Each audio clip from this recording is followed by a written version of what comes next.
Hi guys, welcome back to another tutorial video. So in today's video, I'll show you how to fix bad camouflage caused by map shadows in Meccha Chameleon. So if your disguise looks perfect but becomes obvious because of the lighting changes, just follow along. First, pay attention to the shadows around your hiding spots. Many players copy colors correctly but forget that shadows can completely change how the objects appear.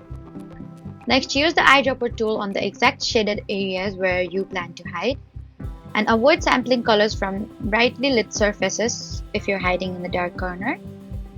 After that, check your character from multiple angles and compare it to nearby objects. You should also avoid hiding where lighting changes dramatically across the surface. So that was how to fix bad camouflage caused by map shadows in Meccha Chameleon. Don't forget to like, comment, and subscribe for more helpful tutorials. Thank you for watching.